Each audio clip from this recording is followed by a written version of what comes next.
you post something on TikTok and it goes out to a pool of between 200 to 600 viewers. You will see most accounts sit in this TikTok jail of 200 to 600. One of the most important things is who those viewers are.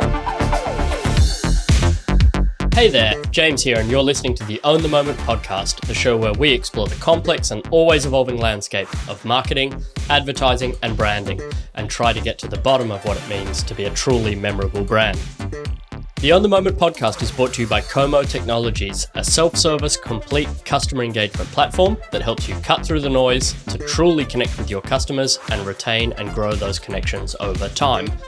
With Como, you can build and deploy new campaigns, activations, promotions, and programs in days, not months, and our software is used by some of the world's biggest consumer brands, from Heineken to Budget, Goodman Fielder, Foxtel, JLL, Williams Racing, and McDonald's. Learn more at como.tech.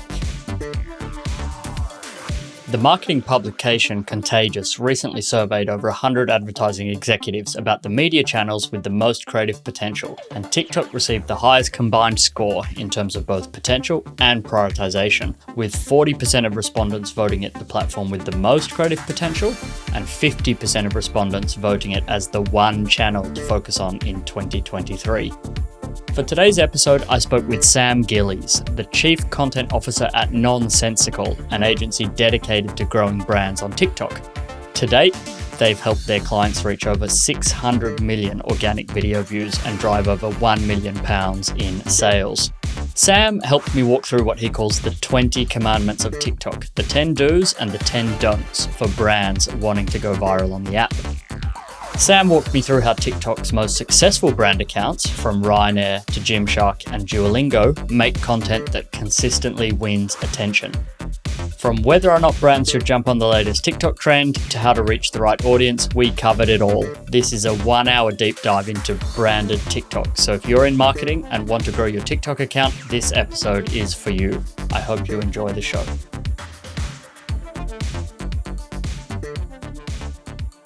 Welcome to the show, Sam.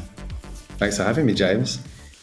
So, Sam, I wanted to have you on today to talk about TikTok. And despite all the news about whether we should ban it and whether it's melting kids' brains, it's still one of the most exciting and creative platforms for marketers today. I wanted to just quickly run you through some numbers that I saw in sort of my research for this episode. And it was Contagious, the marketing and advertising publication that surveyed 100 advertising execs. And what they asked was which media channel has the most creative potential, and you know, TikTok blew everything out of the water.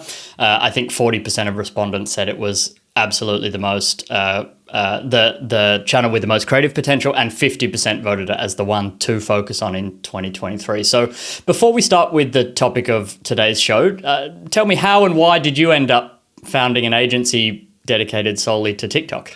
Yeah, well, thank you so much for the intro. And basically, it was we're Nonsensical, right? So we're a TikTok agency. We're based in the UK.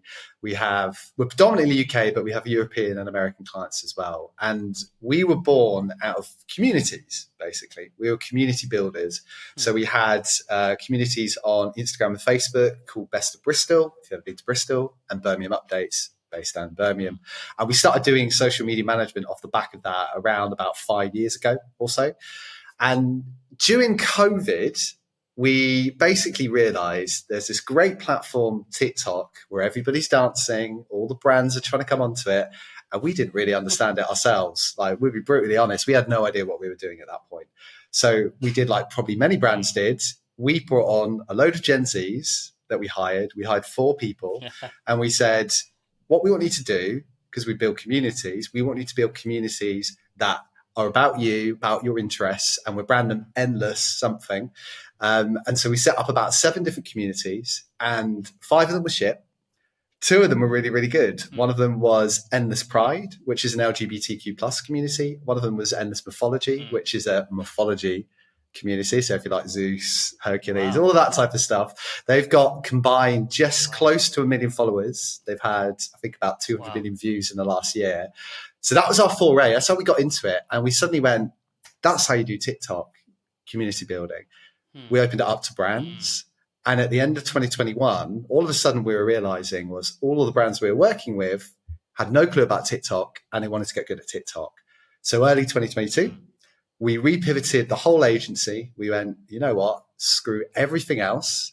Let's forget about Instagram. Let's forget about Facebook. Let's forget about graphics. Let's forget about email or PPC. We went, we need to focus everything on TikTok and build this entire agency around TikTok specialists. Hey, that's absolutely fascinating. And so I just want to say you are absolutely our TikTok for brands expert. I'm happy to brag on your behalf. I saw on your website you've helped brands get over 600 million organic views, which is just bonkers. And so today what I wanted to do with you, Sam, was walk through the sort of the 10 commandments of TikTok, the 10 do's and the 10 don'ts of TikTok for brands specifically.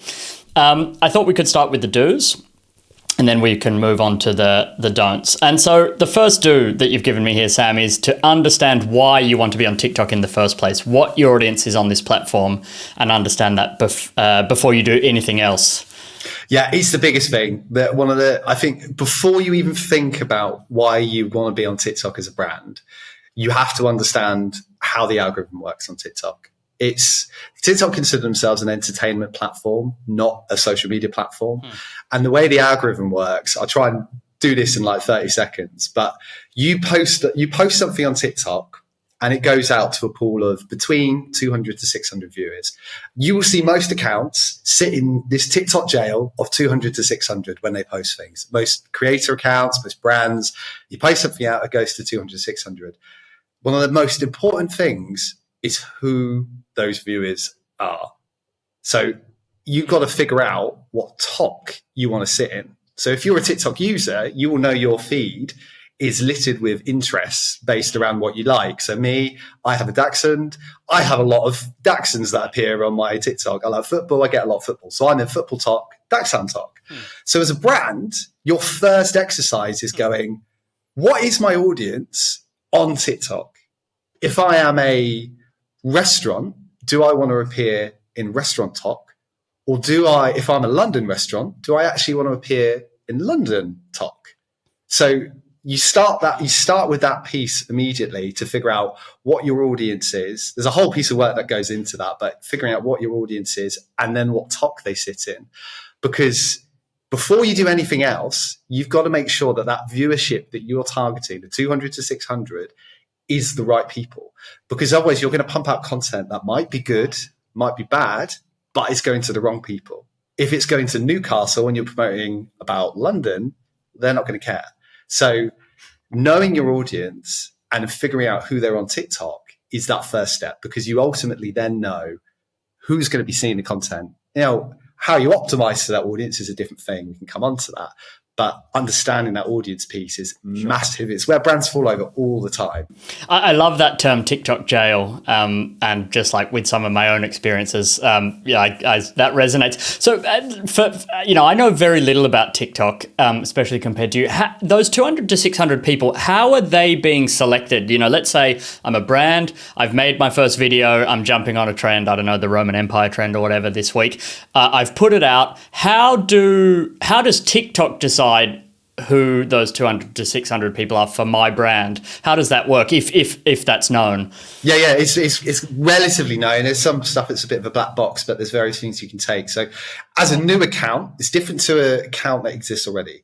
But as a brand new account, it will be based on your captions you're using, your hashtags, what's in the video itself. So the text you're using within TikTok, if it's about football and it says football in the title, TikTok will read all of those things and be, this is about football. It says it in here.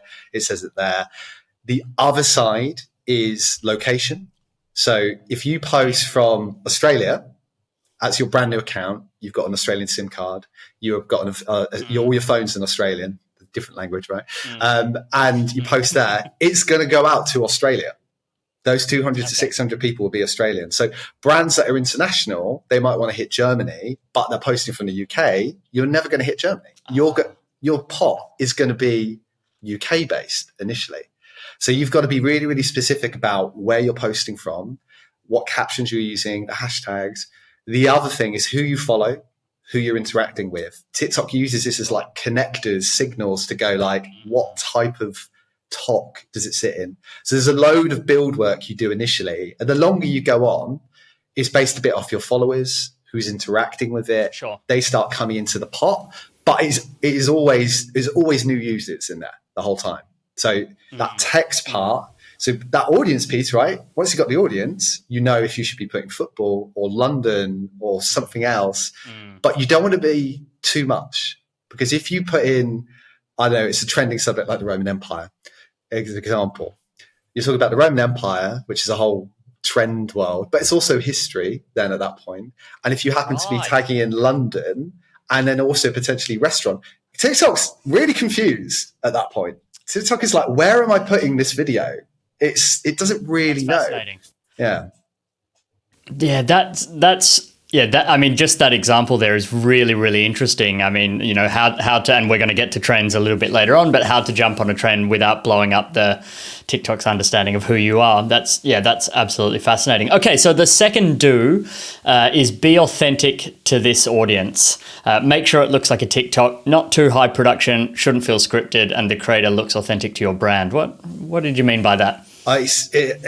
Again, so many brands jump on the platform, and the first thing they do is they come on and they make something heavily produced.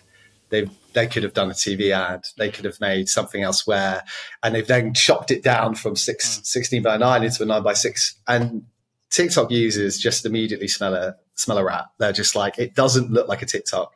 Your feed is consistently going to be pretty lo-fi, creators that fit the talk that we were talking about.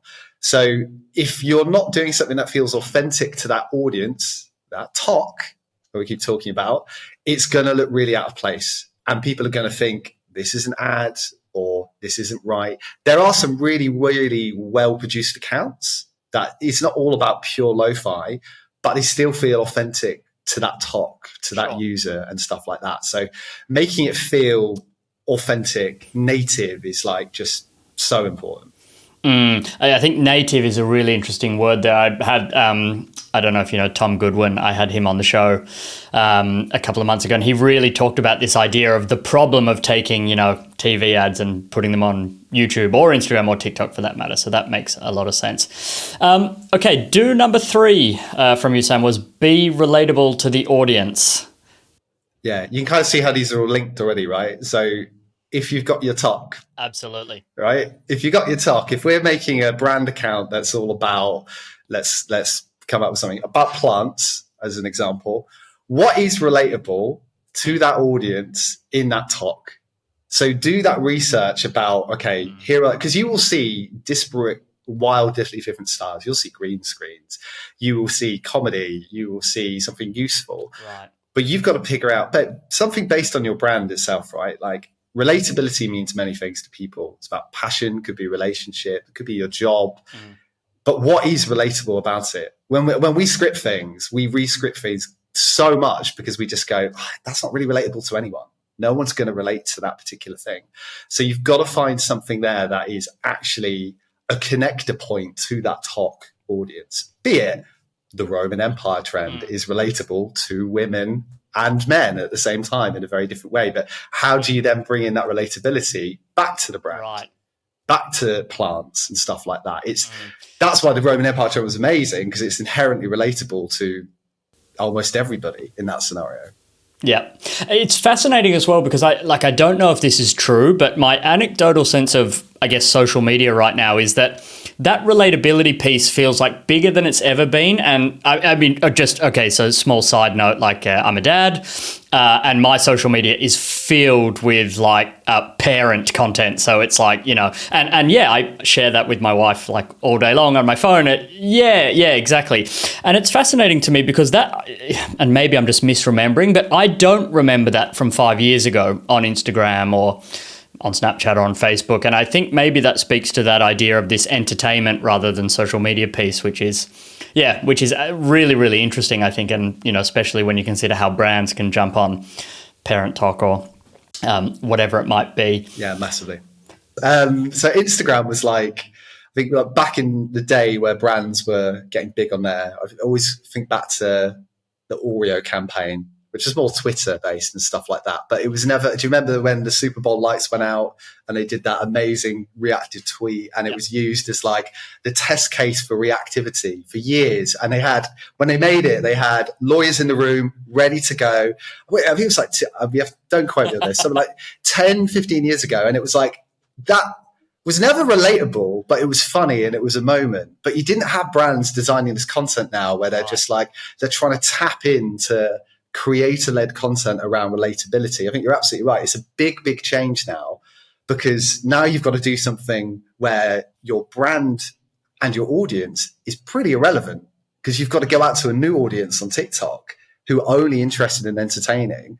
So it's different, because you could broadcast back in the day and you had a good reach. It's dead now on Instagram and Facebook compared to where it used to be in terms of the reach, but you had a good reach. Now you don't always across it. You've got to do content that's relatable. Otherwise, it just doesn't cut through. The algorithm, again, is like I don't know, crazy in that side. Yeah, I don't know if you remember, like 2 years ago during sort of the last big like Web3 sort of crypto bull run, where like you'd have like Wendy's and Starbucks like tweeting at each other about like, you know, GM and all the sort of the crypto memes, and it just felt like the absolute opposite of relatable. And it, for me, it just felt like such an example of what not to do. Yeah, agreed. It's entertaining, but in a different way. It doesn't make you think like that. Right. Yes, that might have gone viral for the wrong reasons. Number 4, I found really interesting, Sam, and it was pick a lane. If you want to educate. If you want to go for funny, then go for funny. Don't try and do everything at once. Yeah. So I'm not to bang on about the algorithm too much, but when I talked about the 200 to 600 viewers and finding out who they are, the biggest thing then is where you see videos start to ripple down. You've got about 6 factors on what TikTok judges them about why they're any good. And they all relate back to 2 things. It's watch time and engagement. So of those 200 viewers, if TikTok sees that people are responding to you, they're engaging, they're liking, they're commenting, they're sharing, they're saving, and they're watching, they're rewatching, TikTok will look at all of that and they'll go, let's push it down to the next set, which is an expanded viewership based around that initial 200. And that goes up to about 50K. And then it will continue up to about 1 million. And then it will go beyond that, which is like virality. And then there's like mega viral, which is like cross country across everything. But those factors, you all have to start there, because we start at the audience and then it's actually how good is your content, right, at this point. Now, the style thing is massive, because no brand can cut. Some brands get very lucky with this, even creators. Like a lot of creators will talk about how they do like 500 videos before they find what works for them. But you look at the big brands on TikTok that are working, really, really working well. Duolingo, Lux Collective are a really good example. Ryanair. They all started from one position and then found a style that fit for them. So Duolingo, if you go back to, I love Duolingo, such a great example. It's not what every brand can be, but they started off as a useful translation-based TikTok. You'd go on there and there were people talking to camera going like, this is how you say this in German, this is how you say this in Spanish. Then I don't know how it happened, but I think it's her name, Zaria, the social media manager there. She got in the owl costume and just started doing funny memes, nothing about translation, and they blew up on TikTok. And that was then their style, and they found it and they carried on with it. Ryanair did funny, they did useful offers, and then they went to plain face, which is very, very famous. Lux Collective, they're a brand that basically, they're a secondhand luxury brand. And all it was a guy, high production camera, talking about luxury goods and offering really, really useful content.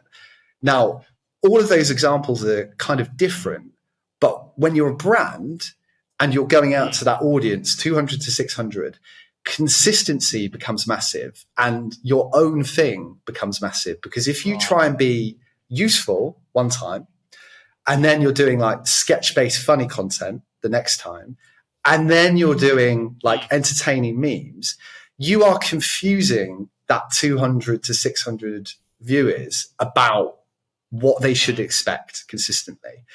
And ideally, not every brand can do this. Ideally, you want to zero in on am I going to go entertaining? Well, if you're going to go entertaining and only go entertaining. Am I going to be useful? Well, get as useful as you bloody can. Just go fully useful, and then change that into something that feels unique to TikTok. Because if you don't do that, you won't be consistent. You won't get those ripples of stuff where you're breaking through 200 to 500, because everything will be like chucking everything at a wall. And if you chuck everything there, you'll never find out what works. It's really, really hard because you want to try everything just to see what catches fire. But you can try hundreds of posts and see nothing. But if you build and build and build on one style, you've got a much better chance. That's absolutely fascinating. And I think like when I think just myself about the brands and I guess like the individual creators that I follow on, not just TikTok, but I think it's very similar on Instagram. It is that consistent sort of like as soon as it comes up in the feed, you're like, yes, I'm going to watch that because, and I think, yeah, that makes so much sense. Okay, so something here, number 5 is focus on your hooks, 1.5 seconds to make an impression, which seems absolutely bonkers, by the way. The first thing a user sees is hyper important. Talk a little bit about hooks on TikTok, and maybe, Sam, it would be interesting to hear, is there anything unique about TikTok in that regard? I mean, YouTube, I assume, is very much the same sort of mechanics. Is there anything that stands out in terms of TikTok and hooks? Yeah, it's a really good question, because when I'm old enough for working in, I'm not super old, but I've worked in social for over a decade. And when I used to go to Facebook back in the day before they were Meta, they talked about the 3-second audition on the platform. That was like, you've got 3 seconds, they said, to make an impression, because that's how users scroll and they see something and it catches. And that's been a big thing in social and YouTube and other areas. I mean, YouTube traditionally, if it's TrueView, you've got 5 seconds and all of that to make that impression. Sure. But TikTok, the nature of the platform, it's a trigger happy platform where you are scrolling to make the next move and your finger's on the button. So 3 seconds dead, you've got 1.5 to make an impression. And without not just 1.5, but you've got to make an impression that feels authentic immediately. This is why 200 to 200 viewers being the right one, because you've got trigger happy people who are barely paying attention, because people on TikTok, half the time, everyone assumes when they post something, everyone's going to view it with full attention. You might be watching TV, you might be on the train, you might be sitting there at work trying to quickly do it. So you're barely paying attention at the moment what you're doing. So if something doesn't grab you like that, you're just going to scroll on by. So if you promote the brand in the immediate 1.5 seconds, they go, well, screw that, as an ad, gone, like that. So you've got to do something that feels hyper relatable to that. So let's say if you're a football fan, you're going to love this. Oh, I'm a football fan. That is incredibly relatable to me. I'll watch beyond the 1.5 seconds. You've got me in the beginning point to get there. So there's numerous examples of hooks in that kind of style, or appealing to relatability and clickbait. Very well, YouTube was always very good at those big creators who would put the thumbnails up and do all of that. That same logic exists. What BuzzFeed used to do in terms of you're going to love this if you're a Harry Potter fan or something like that. That logic still fits so true on TikTok today. Yeah. Now it makes a lot of sense. And I think, it's easy to sort of, it's easy to be sort of jaded about it, I guess, especially if you work in content media marketing, it's sort of is that where we've got to, where we've dumbed it down? But I think actually it is more about sort of what's worth interrupting our days, or sort of interrupting a user's day for. I think, there's it's not all negative. It is about leveling up the sort of the level of excitingness of the content, which makes sense. So we talked a bit about the Roman Empire before, which I assume most people that are live online have heard about this week. And that brings us to do number 6, which is use trends if they're right for your business. Talk a little bit about trend jacking, how brands should think about it, when to do it versus when not to do it. Sort of, how do you feel about trend jacking? Trend tracking, yeah. I think it's all dependent on brands. When we work with them on TikTok strategy, it's one of the first questions we ask is, what's right for you? How comfortable do you feel? Are you this unhinged, or would this trend work for you? We have a scale of trend suitability we use, which is look, would you go here? Would you not? Would you have swearing? So many trends have swearing. It's crazy. All of those little things. But there is there was it's like, because it's a lot of songs, a lot of people reacting to stuff. And the challenge is, I find, a year ago, certainly 2 years ago, trend jacking was way easier and really, really useful. Now TikTok rewards consistency, originality a lot more, and people want to see your style, right? So trends become a challenge in terms of that strategy, because they're style breaking. They potentially can get you in the wrong talk. So there's been a big trend example for a lot of brands started doing a lot of content around like office-based stuff, all of that. And it was like, they would go viral from it, from an office-based thing, like of them, like stuff, you know, my bestie comes into work and stuff like that.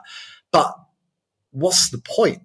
Because you're going viral about a topic that isn't anything to do with your business, anything to do with the talk that you want to sit in, and it's not giving you longevity. So can you find a trend that gives you a spin in a talk that helps you build future videos, helps you grow following? You'll see a lot of brands go viral where their following kind of stays the same, because you've not done something to them that makes them realize, I want to stay with this, I want to be part of this community. You've got to do stuff that kind of fits the talk, fits the virality, like for future stuff. So like Roman Empire is a great example of one of those trends where you go, is it right for my business? Can I put my spin on it? It's brand safe in many, many ways, because you can put your own spin on it. The corn trend last year was the best trend I've seen in ages. So many brands could just be like, they could just change corn for their brand. And that was perfect. That's brand building within TikTok.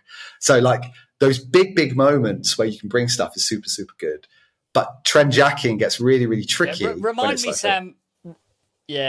Remind me, Sam. The corn trend is not coming to me. Remind me what that was. It was a viral video of a kid being like, "What do you love?" And he was like, he's like, "What are you eating?" I think. And the guy, the kid, and he's got corn, and he's just like, "It's corn." And then the Shmomo guys, I think that's how you pronounce them, they made this viral song which was like, "It's corn. It's got the juice." So brands basically changed its corn to it's their brand, or like it's their product in the middle of that, and everybody was just going viral. So we work with an Indian restaurant who are really big on TikTok. They're called Urban Tandoor. They've had millions of video views, they're 120,000 followers, and we did It's Curry, and we got all the all the people in the restaurants basically. It got 4 million views on TikTok with people just being like, "Yeah, we love curry, we love Indian restaurants, it's great." So like that aspect was like so good for so many brands. It's like, that's perfect, and we could do it in the style that we had, which was normally them lip syncing to things, so it fit quite well, right? So if your trend can kind of come back to the style, to the top, it's perfect. See, that's interesting, because like, so what you're saying is, you know, they jumped on the corn trend, but they didn't go outside of the talk that they were already in. Like I don't know what I guess it would be like London restaurants. You'll be very surprised what the Indian community or something like that. No, it's tell me. Parody talk they are in. So if you, I'd highly recommend following Urban Tandoor. Their whole account is parody songs with Urban Tandoor weaved into it. So they did one recently, which was the Grease musical. Oh my God, like wow, Sandy amazing. Thing, where they do, the whole thing for them was like, you weave in Urban Tandoor is the place to go. And they're so bad at singing and lip syncing, but it's part of the fun. So for them, lip syncing fits really, really well. They're not in. This is why choosing a talk is actually sometimes quite nonsensical sometimes, because you don't necessarily have to do it about your brand proposition or your location. A restaurant account, in theory, should be about food talk. We found all the food talk stuff we were doing was rubbish. Never worked. Looked great, didn't cut through, because you're competing against a gajillion other food accounts. Bristol isn't big enough for them. Parody talk is massive. So now they get loads of people coming because of it. And it's a different way of thinking in terms of it. So that was going to be my next question, Sam. What do you say? And I'd love to talk more about that case if you can share details. But you know what? I guess a skeptical take would be, okay, sure, we're blowing up on parody talk. How many people are coming in the restaurant because of it? Could you share a little bit about how you see like blowing up on TikTok and I guess like social media in general, and actually converting that effectively to business? I guess especially in a business like a restaurant where like you're literally constrained by geography, it's not online. It'd be fascinating to hear more about how that's performed. Yeah, so this is a really good question. I've got a great stat for you. 40% of all their bookings come from TikTok. People travel to Bristol now. That's like bonkers. It's crazy. It's crazy, right? It's crazy. But that was a 2-year journey. 2-year journey to get them into this position. We did a lot of stuff. We did a lot of different things. If you look at the comments, most of the comments now are, I need to get to Bristol. I'm visiting Bristol. They have people coming all over. They are so well known in Bristol that they're filled when it comes down to it because of it. But do you remember when I talked about blowing up because of your work talk or like your work bestie and stuff? The more content you do in that space is never going to give you conversion to customers, right? It's never going to make someone want to follow and buy from your brand because it's irrelevant to the talk, unless you want to just be the biggest and best in bestie talk or work bestie talk. And if you maybe sell corporate like HR products, perhaps that's really good. But consistency and longevity is way more important than chasing views for one big moment. It's about building. You're much better at getting consistently 20,000 views on every video in a talk than you are getting 1 million views in one video, because one video doesn't change much. It's about consistently getting those views, because then people go, it's Urban Tandoor, it's Duolingo. I recognize them there. It's brand building over the long term. And if you chase views and chase stuff and like immediacy, you're never going to win because it's just too short term. You've got to think very, very long term.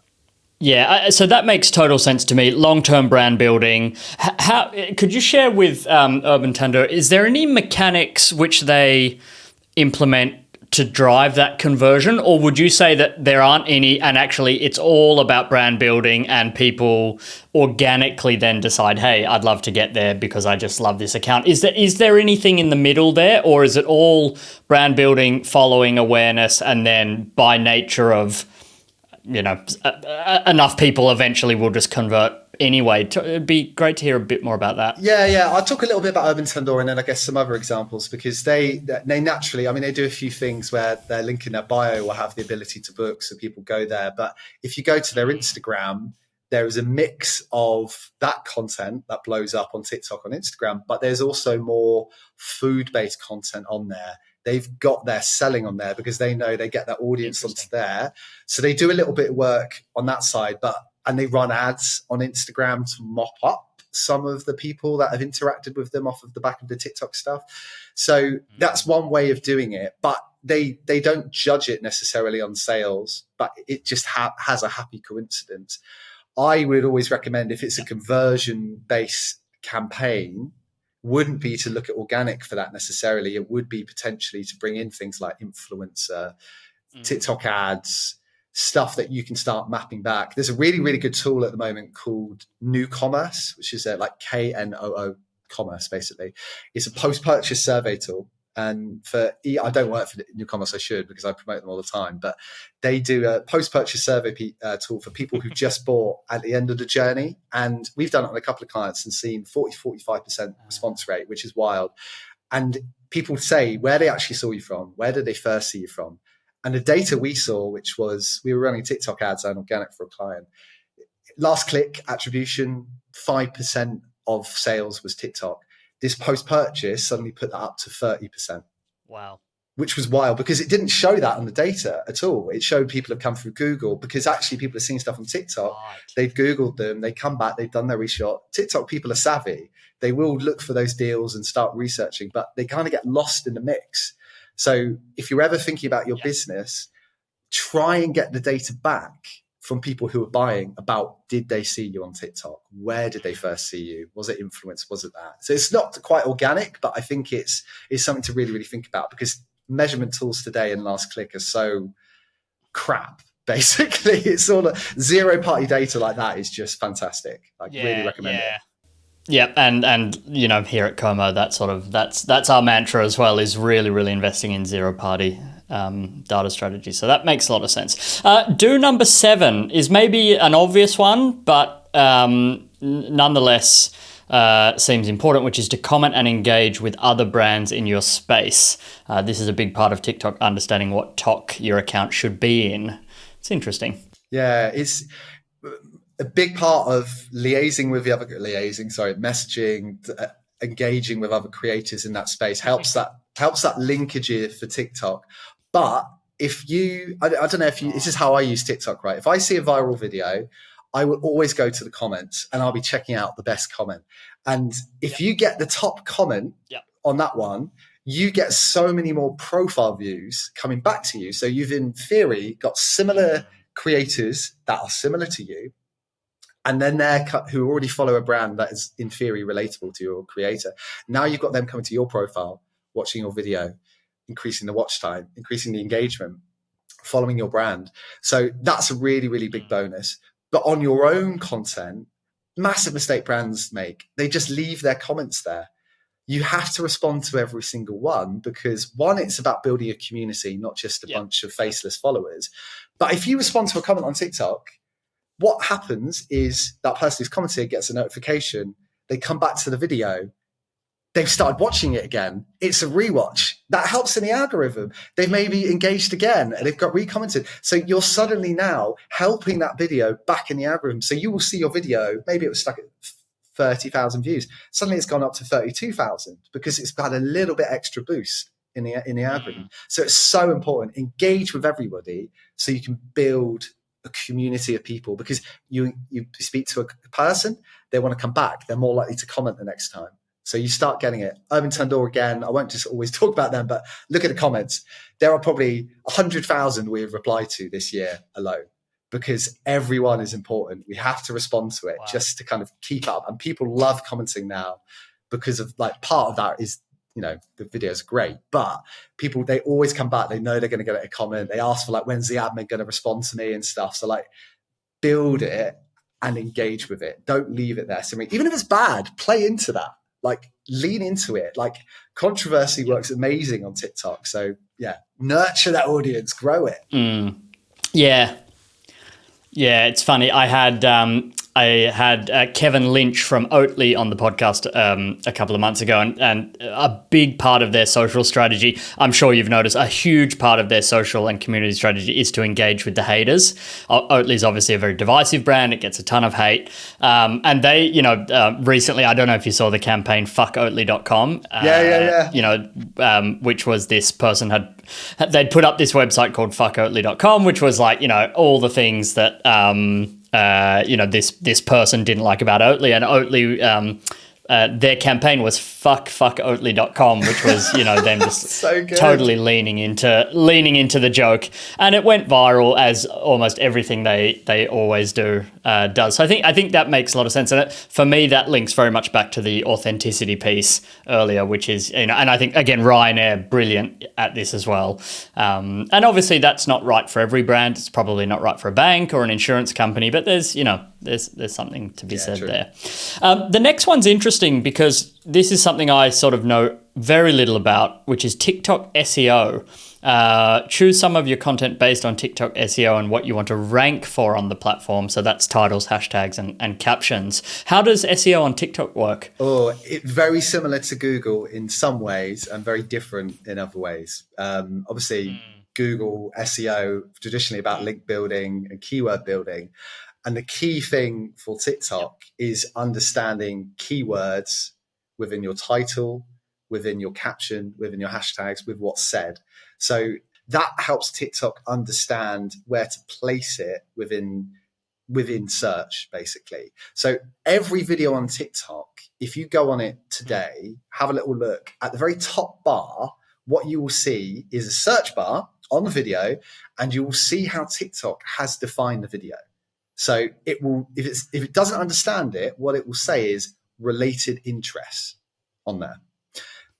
It will sometimes then put it into a specific search term. So we did a video for a Birmingham Council, one of our clients, on TikTok, and it was about the Birmingham accent. And it wasn't recognized anywhere. It did like 30,000 views initially, but then suddenly it picked up Birmingham accent as a search term. And now anytime anyone searches for Birmingham accent, it's got loads and loads of views. So it's had over 1 million views now because a lot of people the Birmingham accent's very funny. So people search for it quite a lot, and it gets that placement in a search term. So your first thing, basically understanding the talk, if you remember that part of it, right? But if you understand some potential search terms, TikTok doesn't release search terms, but they release hashtag data. And you can take from hashtag data very similar things, and you can take your Google search terms, particularly in the long tail, things to do in, or what to do with this product or something like that, and you can search for them on TikTok, and you will see all of the top videos against that, and you can start to pick out what is a potential search term for my brand. How can I integrate that into it? Is it just one thing I want to rank for, like a particular plan for something, or is it a particular insurance product, or like life insurance explained, or top savings accounts that I need to get to? And you can start building content all about that particular thing, because it will take some time. It's like Google with like quality signals about linkages back. The quality signal TikTok will use is engagement, is views, is stuff like that. So your content still has to be good, but only, and then it has to be really optimized at the same time, if that makes sense. That does make a lot of sense. And like you say, very similar in some ways to Google, which is very well understood, and different in others. Do number 9, repurpose content. So what you've written here, Sam, is if something doesn't work, try it again in a couple of days with a new hook, a different opening, or a different caption. This is an interesting one, because it's sort of it's just spontaneously it feels like TikTok would be more about sort of originality, trying something new, but what you're saying here is actually sort of just retrying similar ideas over and over is a strategy for success. Yeah, I've lost count on how many clients we've posted something and we thought it was going to be the hottest shit in the world, and it went down terribly. And then what we did, we looked at it again and went, you know what, that video was too long, or that hook wasn't right, and we reposted it and it's suddenly blown up. And that is so different to other platforms, because visually and aesthetically on Instagram, you don't really want the same looking content sitting there on your carefully created feed, right? Whereas TikTok, you can worry less about that. You can choose a different cover and stuff like that. Fundamentally on TikTok, you've got that 200 to 600 viewers. What you've done with that content might have meant it's not hit the right audience at that particular time, right? 200 people who see something at 6 p.m. on a day might be the wrong 200 people who need to see it at 7 p.m. on a Sunday. Or actually you've strayed into a random talk with what you put in the caption, or TikTok's categorized it properly, or the content was crap, whatever it is. But a slight redo and another chance is always worth doing, because you've already got the content. How much investment do you end up spending as a brand on content that then didn't work and you go, oh, let's forget about it then? Never forget about it. Think about how you could do it differently. Don't spam the feed with like 10 videos, but give it another shot if you think there's something in it, because it can happen so much. Just a slight change makes it work. It's definitely a really big miss one from brands. Yeah, which leads so beautifully into the last do, which is once something works, do it again, double down. Yeah, absolutely right. So you find the best scenario, you found the thing, you found that one thing. Zaria in the Duolingo suit had stumbled across this. I don't know if she was the first person to be a mascot or anything else, but once it worked, they threw everything else out and they went fully hog into the kind of the mascot world. And Ryanair were the same with the plane face blowing up. If you find the thing, just keep going. If you find one topic, we've got one client, which is a bar at the moment. And we did a video on the street, like interviews recently. And we originally had it all one video, but we broke it up into 4. It was guess the brand, right? The first video got 500,000 views. So we went, right, let's make sure we split that up into more. Part 2 now has got 1 million views. And part 3 and 4 and 5, we're going to be doing as many parts until that thing is milked and dry. If you've got something that's working, just milk it and keep on going until it stops. It will stop. It won't last forever. People love different parts as well. They love coming back to something. To see part 9, they go back to the beginning. So keep on going with it as much as you can. If it means pivoting away, like Urban Tandoor, with parody songs. That wasn't like a strategy we had come up with where we said this is going to be pure parody songs. We did one, it caught fire, and we went, we're onto something here. And we started doing more and more and more and more. And now that's basically all we do. We still do some trends here and there, but it's basically parody. Now we've transitioned a bit into parody TV moments in the UK and parody movie moments and stuff like that. So you can start building around all of those areas as well. Yeah, I like that. It's sort of you can sort of, just as potentially you could get to some sort of drop off or dilution period, you can sort of evolve and sort of take it in a new direction, which is really, really interesting. All right, so those were the 10 do's, and now we're going to do the 10 don'ts or do nots. And the first one here is really an interesting one and maybe a controversial one for sort of marketers, which is do not judge organic TikTok by how many sales it generates for you. If you're trying to sell products via organic content, then you are going to fail. It's interesting. People hate it. We've done, as a TikTok agency, I'd say we've been here for 2 years. The first year was trying to get brands massive on TikTok and then them going, but it hasn't generated any sales for us.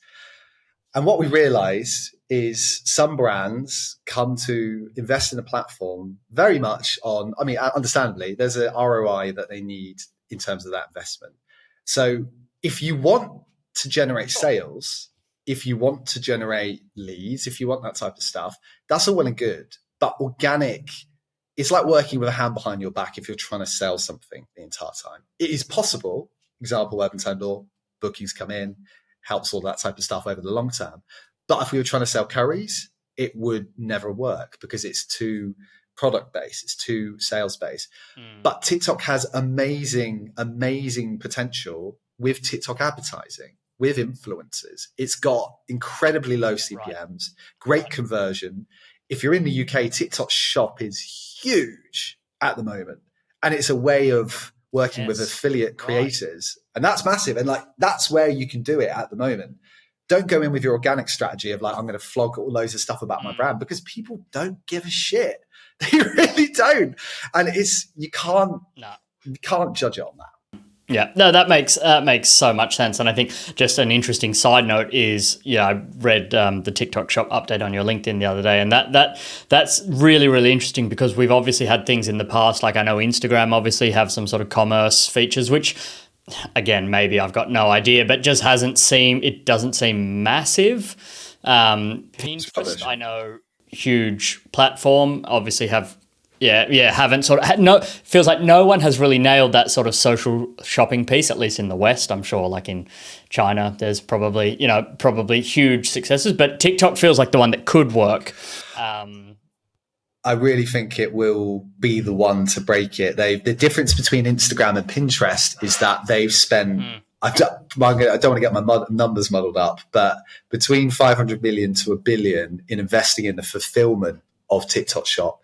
Instagram was just about commerce and transactions. Oh, wow. So the US, they made a $500 million loss because they've just put so much into fulfilling stuff. And in the UK, now TikTok fulfills a lot of products for brands.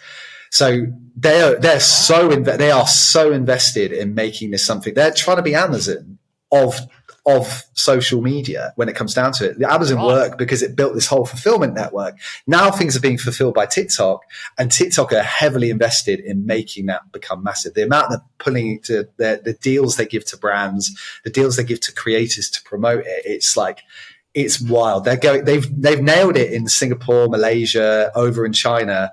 If anyone's going to make it work, it's going to be TikTok. Yeah, no, that's absolutely fascinating.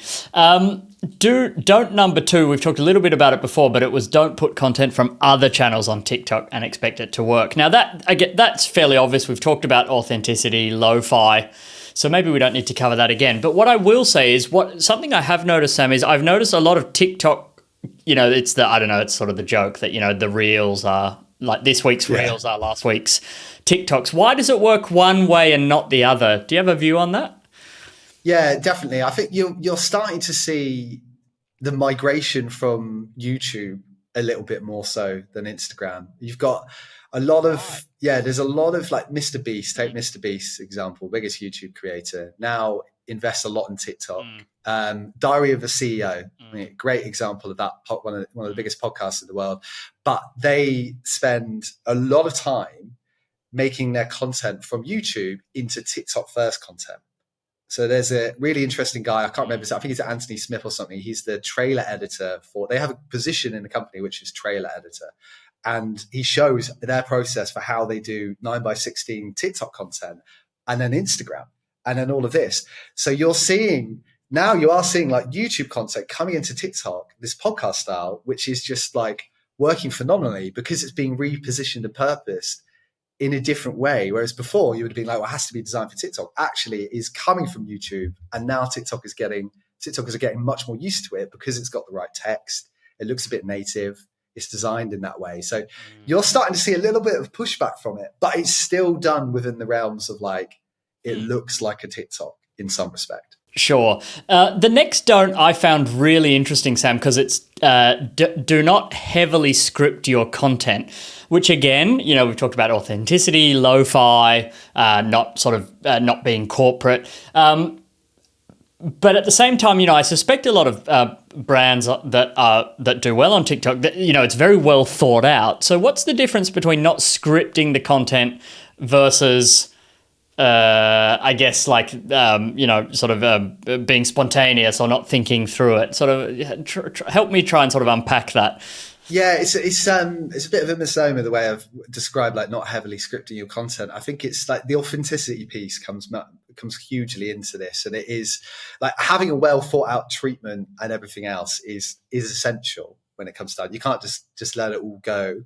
But if you overly script stuff with like quite a lot of word, a lot of brands will be like, we need to say everything we can about this scenario, but less is more on TikTok. It doesn't mean that things have to be 5-10 seconds videos. Some of the best videos on TikTok at the moment are over a minute, but does it need to be so long? Can you take stuff out of it? Attention spans are low. So can you rescript things to make it feel less? And also like it's, when I say scripted, I also mean like, does it feel scripted? Are you watching something thinking like, that doesn't feel authentic? You've not really brought that to life. I can tell you're thinking about what you're saying. So it's about production at the same time and how you make it look like it wasn't scripted. So you're using good creatives who are native to TikTok. But if you get actors, you will find they quite often look like they're acting. And that is really hard for a lot of brands because finding creators versus actors and stuff like that. Yeah, and I assume I totally know what you mean by that. I think it makes a lot of sense. I think also that it's when you see brands that you feel like, okay, legal and compliance have been over this. Like you can sort of feel it in the content. It's sort of heavy-handed. I think might be a nice way to. Heavy-handed is a really good word to put that. Yeah. So do not number 4 is interesting, which is jumping on every trend. And I think again, the only thing I would say here is Starbucks and Wendy's in the crypto boom of a couple of years ago. That it just felt like jumping on everything, and I guess they all had Bored Ape avatars, and that's died out very quickly. Yeah, exactly right. I think, it's a really simple one just for it. Just don't choose something that's relevant and don't make it your whole strategy. Be original, but bring in those ones that feel relevant to your brand. I also it's so hard because you don't want to be the cringy brand that jumped on the wrong trend as well. And that's really, really tricky. Imagine explaining to your boss why you jumped on this trend and they're like, I don't really get that. And you're like, it's a tricky one. Yeah, I mean, it's funny as we go through this list. I mean, it is really, really hard. TikTok for brands is bloody hard because all of these little trade-offs about, you aren't an individual creator. I mean, you are still representing, a company and a brand and a board and all of that. So I think the challenge, I mean, it's immense. And so we touched a little bit on do not 5 there, which was don't create content that isn't relevant. So going on to number 6, which is don't put your product front and center and expect TikTok to care. You need to entertain, inspire, or inform.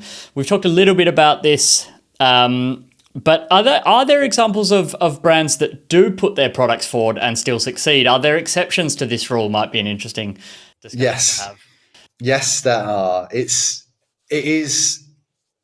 This is where it gets tricky, because brands and brand popularity and what people say about brands make a big difference to this rule. If you are a startup and nobody knows about you, putting a product front and center, unless it is like this really unique, interesting product, is not going to do anything. Sure. There's a great company on TikTok called Nothing. They're a phone brand. You may or may not have heard of them, but Nothing Tech. Yes. They are on TikTok. Yeah. Predominantly, their content, actually some of the best pieces of content they do, is just the phone. It's just the phone in different ways. It's the phone being used with being thrown down the stairs, or like having some water on it, or just even like showing it off. In that scenario, the product actually works really, really well for them. So it can be done, but the beauty about Nothing is that they have this hyper engaged audience that all they want to talk about is the phone. All they want to do is look at the brand new thing that's coming out. Yeah. So for them, it works really, really well. There's a company we run also called The Works, big retail brand in the UK. And what we found was what worked really, really well was referencing people going to The Works, because everybody as a kid remembers going there with their mum and dad, and their mum buying loads of stuff for them for school. So tapping into the brand in that scenario actually was really, really relevant. So there's a way of doing it. Clever. But you've got to be able to play into your brand, probably in more of a like self-deprecating way in many ways. Ryanair, great way of they do it, of just being like, we're cheap and you're going to complain and we're going to laugh at you. And people go, love it. It's great. Can I have another one? Yeah. I mean, Ryanair is just such a amazing case study of business and marketing, sort of on every level, and has been for a long time. Because it's interesting, because I agree, like the Nothing, I have actually seen that Nothing account, and I agree it's brilliant. And there's a couple of other accounts I follow, like in gadgets and things like that, where like of course the product is really like what you're there for. But I guess like, the interesting part is if you're an insurance company or, a pet food company, like the product doesn't have that same sort of appeal as an amazing piece of tech or a gadget or, I guess watches. I'm sure that like the Rolex account just shows off the product, but like that feels different to what so many other brands would need to do on TikTok. So I think that's great advice. Number 7, I found also really interesting, Sam, which was you were saying to not worry so much about the timing or the length. And we've talked a little bit about consistency, but that was really your message there, that the consistency is the key. You also mentioned something to me when we were talking before, which was Hilton, sort of the hotel chain, posted a 10-minute TikTok a couple of months ago now, which that seems to break every rule of TikTok around, but it worked. Yeah. Maybe we could talk a little bit about that Hilton example, just as a counter or an exception to a rule. Yeah, I mean, they're absolutely the exception because the budgets were insane, but they are the fundamental example of how you keep attention. I would never say this is too long. I would say this feels too slow. So TikTok use a thing for ads, which I think is so relevant to organic. It's about attention triggers that you have within something. A 1 minute 30 piece of content can feel very, very quick if you're hyper engaged throughout there. But if there's any downtime, your trigger finger on TikTok is already sent you on the next way. So 5-10 seconds could be the optimal length for a brand on a piece of video, be it a trend or whatever it is. But TikTok isn't going to reward that as much as they're going to reward longer pieces of content that keep people engaged on the platform. So the number one question you need to ask yourself as a brand is, when I watch this content back that I've created and watch it cold, not from the perspective of yourself who already understands the brand, you watch that cold and you go, was I engaged in every point in that video? Because if I wasn't, it's too long. So how do you keep that engagement? Can it be transition? Is it a music piece? Is it like an emoji? Is it text? Is it a movement in a video? There's various things you can do to keep pace, but the pace aspect is way more important than length at the moment. TikTok themselves at the moment, if you go to post, they will say this in app, you have a better chance of succeeding if you post over a minute at the moment. They are really, really pushing that at the moment. They want people on the platform properly watching stuff and engaging. Yes. So the more you can do that, it's great. Now, watch Hilton ad, because it's the best example of attention triggers, constantly transitioning, music, different creators all over the place. It's absolutely wild, but you can't always do that. But that is a great example where everybody just absolutely loved it. It was brilliant. Now, you just need a couple of million quid to do that, so crack on. Yeah.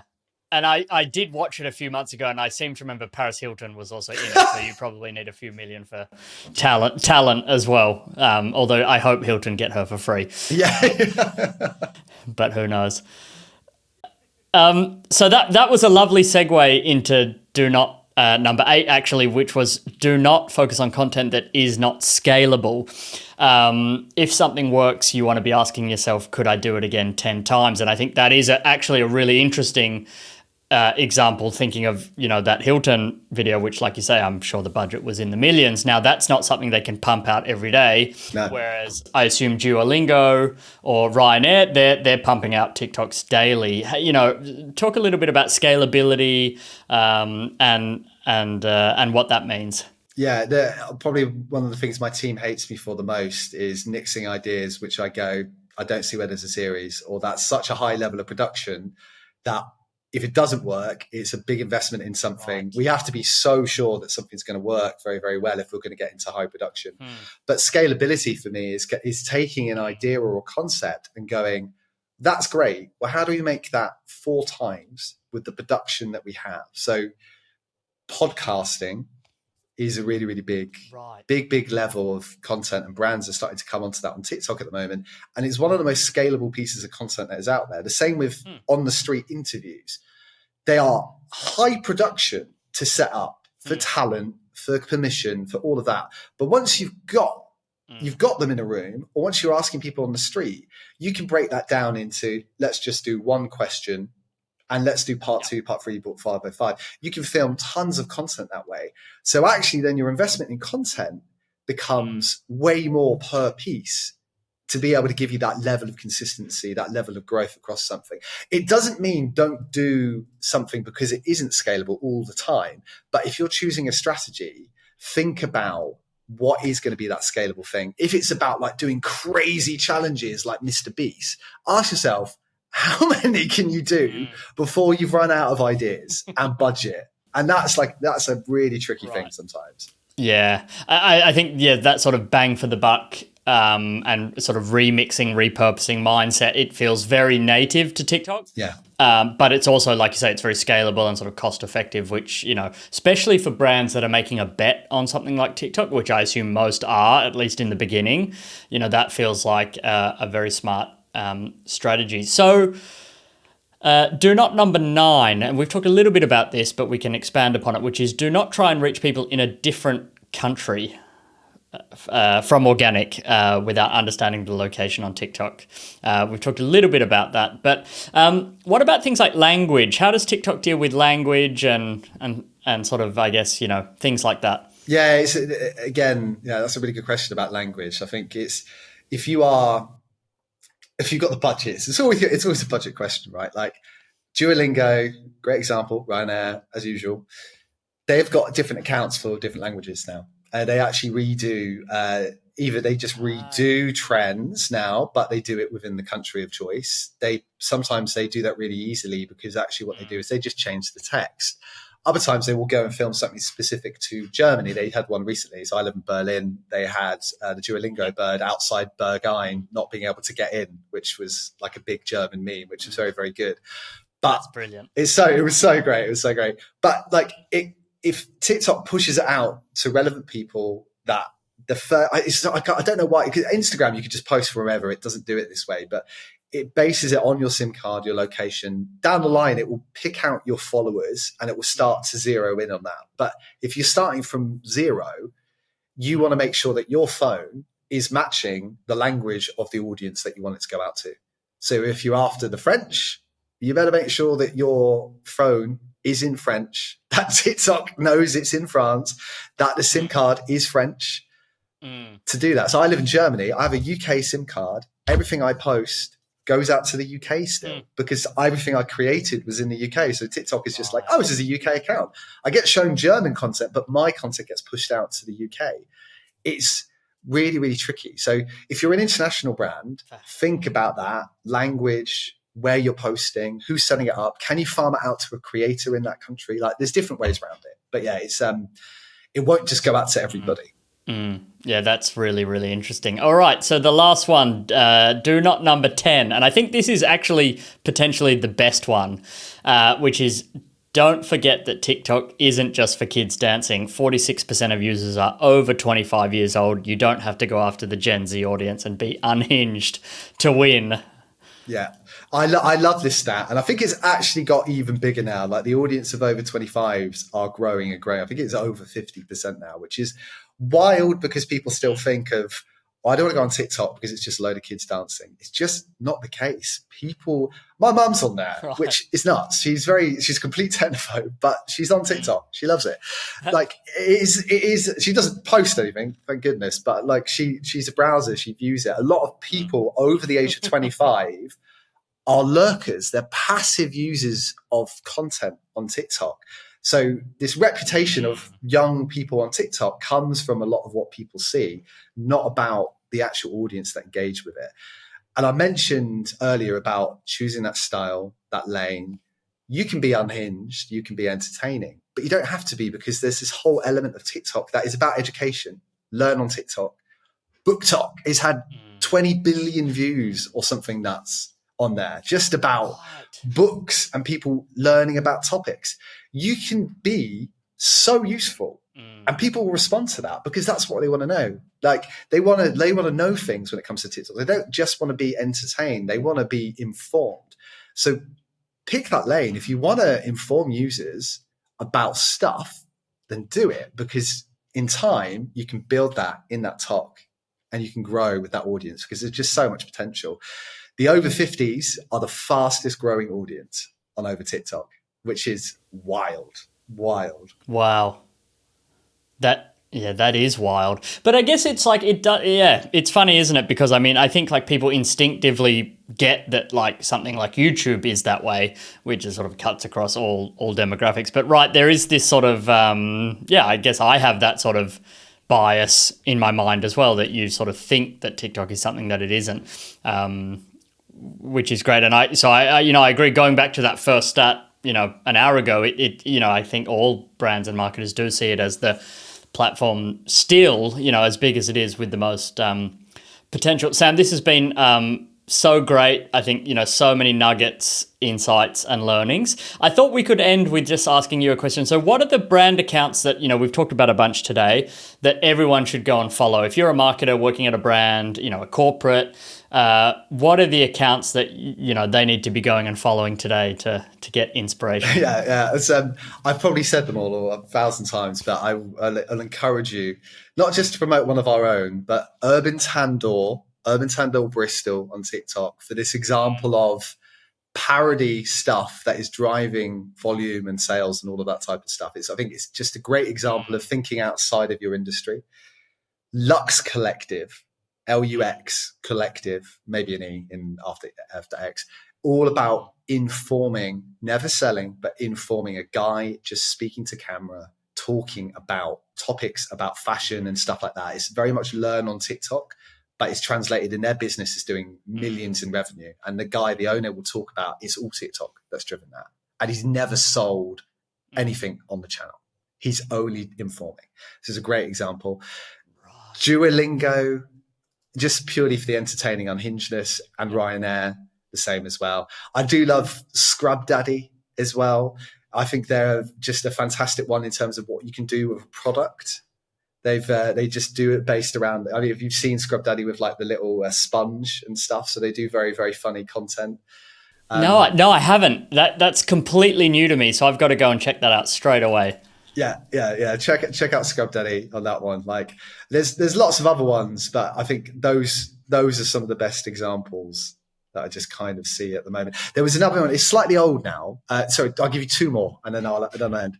Black Country Living Museum were one of the biggest brands in the UK on TikTok. They got on it before anybody. They were basically a museum where you go and like there's people telling you stories about the past. They're a tiny little place in Dudley, just outside of Birmingham. And they blew up on TikTok by doing loads of singing and dancing. They were like the old school TikTok of old situations. It was so clever. I haven't actually seen them in ages because I think they didn't invest as much as they used to, but they were a brilliant test case. And then the final one is Lotus Cars. If you know what Lotus Cars are, they are a UK sports brand. The important thing to do is to go back 6 months to a year and look at how they launched on TikTok, because they are a very, very pretty sports cars. And then they became this wacky Gen Z account where the admin was just posting crazy memes, nothing to do with Lotus Cars. And they blew up. They got millions of views. And now they've kind of gone back to posting lovely pictures of videos of cars. They've kind of done the full circle. It was this we always used to talk about them of like, maybe you don't want to go. We use them as on the unhinged scale. Back then it was like, this is 10. Do you want to be this great? They were like, we're going to go after 13, 14-year-old edgelords on TikTok, and that's going to be our audience. But now they've gained this massive audience of people who love the admin, the guy behind it, who's this young bloke, and now they're all actually quite invested in all the cars. They've done this like absolute bait and switch, which I love. Use it as a potential way to not do it, but it's super interesting. That is really interesting. It's funny you say the admin thing, because that is something that I have noticed on brand accounts a lot. Is this like, who's the admin, especially when it's mysterious? And so there's a lot there. I think the only other brand, Sam, that I'd like to throw on the table is Gymshark. I think they do a tremendous job on TikTok. I mean, great brand in general, clearly. But you know, I think like if you go and look at that feed, all the covers look the same. You know, talking about the consistency that we've spoken about, they're definitely that relatability, you know, very sort of meme heavy.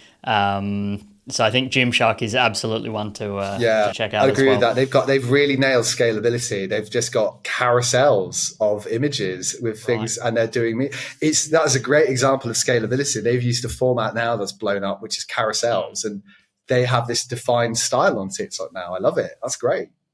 And I think, again, just the final point, which I think is interesting with Gymshark, is that, you know, their YouTube is totally the opposite, right? They're doing these huge, these big high production where they're going and sending this dude to go and swim this crazy thing. And it's like, looks like there's a camera, you know, like a film team. And then TikTok is literally like iPhone footage. So I think it speaks to that idea of like, you know, doing things for each channel authentically. And for each audience. Sam, thank you so much for coming on. I've really enjoyed this chat. Yeah, thank you so much for having me. It's been great. Yeah, really enjoyed speaking to you, James. Thanks for listening to the Own the Moment podcast. If you liked this episode, make sure you're subscribed so you don't miss upcoming episodes. And to suggest a guest or provide feedback, please visit our dedicated podcast hub at ownthemomentpod.com.